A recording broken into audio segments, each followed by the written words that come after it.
এভারেস্টের শীর্ষে পশ্চিমবঙ্গের পূর্ব মেদিনীপুর জেলার তমলুকের লক্ষ্মীকান্ত বাড়িতে শুভেচ্ছা জানাতে পুলিশ আধিকারিকরা মনোবল ও সাহসিকতার চূড়ান্ত পরীক্ষা উত্তীর্ণ হয়ে এভারেস্ট শৃঙ্গ জয় করলেন পশ্চিমবঙ্গ সশস্ত্র পুলিশের ৩য় ব্যাটালিয়নের কনস্টেবল লক্ষ্মীকান্ত মণ্ডল। ছেলের এই এভারেস্ট জয় কেমন লাগছে? ভালোই তো, শুনে তো ভালো লাগছে। ছেলে এসেছিল কবে লাস্ট? ওই যেদিনা যায় তার একদিন আগে মনে হয়। সোমবার সকাল 8:30 নাগাদ বিশ্বের সর্বোচ্চ শৃঙ্গে পা রাখেন তিনি। এই অভিযানে তার সঙ্গে ছিলেন নেপালের দৃষ্টি প্রতিবন্ধী পর্বতারোহী ছোনজিন আংমো, ভারতীয় পর্বতারোহী গীতা সামোতা, তেনজিং শেরপা এবং লাকপা শেরপা। এভারেস্ট জয় করেছে, এই মুহূর্তে কিরকম মনে হচ্ছে? এই মুহূর্তে বাড়িতে আমি দেখতে পাচ্ছি না, ততক্ষণ আমার মনটা ঠিক হচ্ছে না। হ্যাঁ, খুব আনন্দের ব্যাপার। হাতে ও যে গেছে একদম সাহসের জন্য গেছি, হাতে আমাদের খুব ভালো লাগছে। এর আগেও কি ও যেত? না না, এর আগে কোনোদিন, এই প্রথমেই গেছে। তবে ও অ্যাথলেটিক্সে অনেক সময় ছিল, অনেক সময় অনেক কাজ করেছে। এখন কিসে কাজ করে? এখন পুলিশেই কাজ করে। পুরো অভিযানের পরিকল্পনা ও রূপরেখা তৈরি করেছিল পিওনর অ্যাডভেঞ্চার নামক সংস্থা। লক্ষ্মীকান্ত তার এভারেস্ট অভিযান শুরু করেন এপ্রিলের দ্বিতীয় সপ্তাহে। বর্তমানে তিনি কলকাতা পুলিশের নগরপাল মনোজ ভার্মার দেহরক্ষী পদে কর্মরত। যাত্রার প্রাক্কালে নগরপাল সহ অন্যান্য পদস্থ আধিকারিকরা তাকে শুভেচ্ছা জানান। লক্ষ্মীকান্ত সাফল্যে উচ্ছ্বসিত তার নিজের গ্রাম মথুরি, তমলুক থানার অন্তর্গত।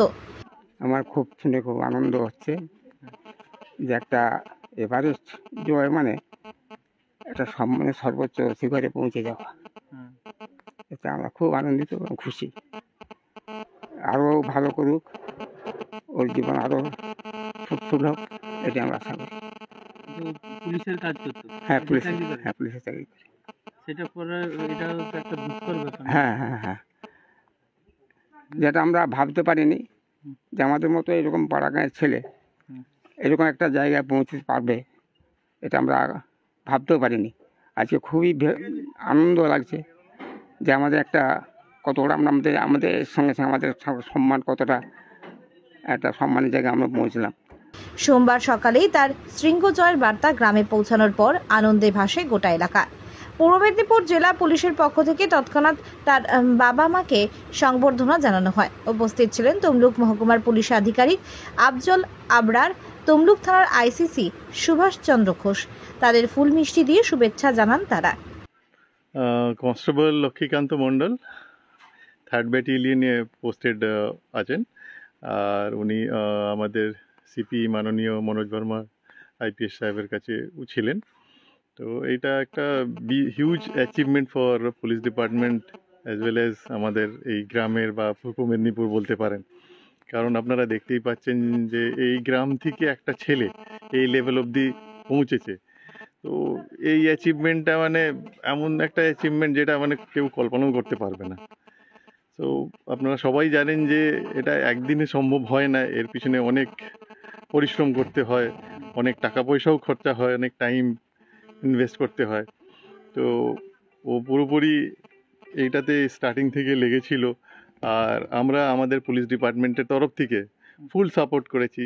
আমরা আমাদের এখানে যত কনস্টেবল বা যে কোনো র্যাঙ্কের অফিসার যখন অফিসার বা কনস্টেবল যখন উঠে, আমরা ওদের ট্যালেন্টটা দেখি, আর আমাদের যখন মনে হয় যে এই ট্যালেন্টটা আরও বেশি সামনে নিয়ে আসার দরকার আছে, আমরা ওকে ফুল সাপোর্ট দিই। তো পুলিশ ডিপার্টমেন্ট মানে এন্টায়ার সাপোর্ট ওকে দিয়েছে, আর এই সাপোর্ট বেসিসে ও এই অ্যাচিভমেন্টটা পেয়েছে। আজকে কি শুভেচ্ছা জানালেন? হ্যাঁ, আমি ওনার বাবা, উনি একজন রিটায়ার্ড এনভিএফ 2011 সালে রিটায়ার করেছিলেন। ওনাকে আমরা সম্বন্ধে জানালাম। ওনার মা আছেন, ওনার ভাই আছেন এখানে, সবাইকে আমরা শুভেচ্ছা জানালাম যে খুব মানে ভালো আপনারা একটা ছেলে তৈরি করেছেন, যে আপনাদের নাম, পুলিশ ডিপার্টমেন্টের নাম এবং দেশের নাম আর উজ্জ্বল করেছে।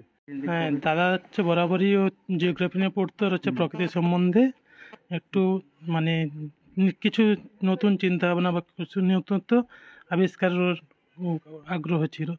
সেই উপলক্ষে এভারেস্টের স্বপ্ন দেখে অনেক দিন আগে থেকেই, তারপরে আস্তে আস্তে চাকরি পায় এবং চাকরির পাওয়ার পরে পুলিশে চাকরি পায়। তারপর থেকে আস্তে আস্তে ও হচ্ছে এভারেস্টের প্রতি ওর আকর্ষণ আরও বাড়ে। সেই হিসাবে আগেও চেষ্টা করেছে, কিন্তু এবছর 11ই এপ্রিল ও বাড়ি থেকে এভারেস্টের উদ্দেশ্যে রওনা দেয়। ও হচ্ছে এবং 2 মাসের প্রায় ক্যাম্প সহ ওর ট্যুর ছিল, এটাই বলেছিল। এবং ও হচ্ছে এভারেস্ট জয় করার আমরা হচ্ছে খুবই গর্বিত। খবরটা পেলেন কি করে? আমাদের সিপি সাহেব জানিয়েছেন, পশ্চিমবঙ্গের সিপি স্যার, কমিশনার উনি মনোযোগ না, দাদার সঙ্গে এখনো কথা হয়নি। জাহাঙ্গীর বাদশা রিপোর্ট, জেবি লাইভ নিউজ।